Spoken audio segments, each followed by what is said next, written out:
കാണുന്നത് എന്നുള്ളത് അതിലേറെ മനോഹരമായ ഒരു കാര്യമാണ്. ഏതായാലും ഇത്തരം സൽപ്രവർത്തനങ്ങൾക്ക് നേതൃത്വം നൽകിയ എല്ലാവരെയും വളരെ സ്നേഹാദരത്തോടുകൂടി അവരെ പ്രത്യേകം അഭിനന്ദിക്കുകയാണ്. സർവശക്തൻ ഇതിന് പിന്നിൽ പ്രവർത്തിച്ച എല്ലാവർക്കും എല്ലാവിധ ഐശ്വര്യങ്ങളും നൽകട്ടെ എന്ന് വളരെ ആത്മാർത്ഥമായി പ്രാർത്ഥിച്ചുകൊണ്ട് നിർത്തുന്നു. അസ്സലാമു അലൈക്കും വറഹ്മത്തുള്ളാഹി വബറകാതുഹു. ബഹുമാനാദരം നിറഞ്ഞ മുഅ്മിനീങ്ങളെ, അതിമഹത്തായ ഒരു കർമ്മമാണ് ഇപ്പോൾ നമ്മളിവിടെ നിർവഹിച്ചിരിക്കുന്നത്. പരിശുദ്ധമായ ദീനിൽ വളരെയധികം പ്രോത്സാഹനം നൽകുകയും പാവപ്പെട്ടവരെ കണ്ടറിയുകയും യതീമീങ്ങളെ തലോടുകയും അവർക്ക് ആവശ്യമായ അവരുടെ രോഗങ്ങളൊക്കെ ശരിയായി കൊടുക്കണേ അല്ലാഹ്. അവരുടെ പ്രശ്നങ്ങളൊക്കെ നീ പരിഹരിച്ചു കൊടുക്കണേ അല്ലാഹ്. അവരെയും ഞങ്ങളെയും അതുപോലെ തന്നെ അവർക്ക് പല മരണപ്പെട്ടവർക്ക്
تجيب سامع وأن تصرف عنا الطاعون والبلاء وتعصمنا من إنزال قهرك والوباء واحتجبنا بنورك من شر عدونا وشر الملعون ومن شر الوباء.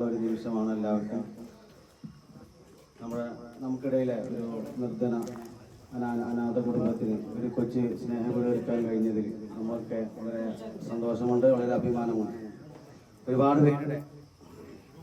ഒരുപാട് പേരുടെ സഹായവും സഹകരണവും കഠിനാധ്വാനവും അതിൻ്റെയൊക്കെ ഫലമായിട്ടാണ് ഈ മൂന്നാം സ്നേഹവീട് ഉയർന്നു വന്നത്. നേരത്തെ സംസാരിച്ചവരൊക്കെ ഒരുപാട് സ്ഥാപനങ്ങൾ, കൂട്ടായ്മകൾ, സംഘടനകൾ ഒക്കെ പേരെടുത്ത് പറഞ്ഞു. നമുക്കതിൽ എടുത്തു പറയേണ്ട, എന്നാൽ നമ്മൾ വിട്ടുപോയ ഒരു കൂട്ടായ്മ കൂടിയുണ്ട്. അത് നമ്മളെ ഈ വീടിൻ്റെ ഉടമസ്ഥ, നമ്മുടെ ഗുണഭോക്താവ്, അതിൻ്റെ മകള് പഠിക്കുന്ന ഒരു സ്ഥാപനമാണ് Edarikode PKMM higher secondary school. PKMM higher secondary സ്കൂളിൽ ഒരു പദ്ധതിയുണ്ട്,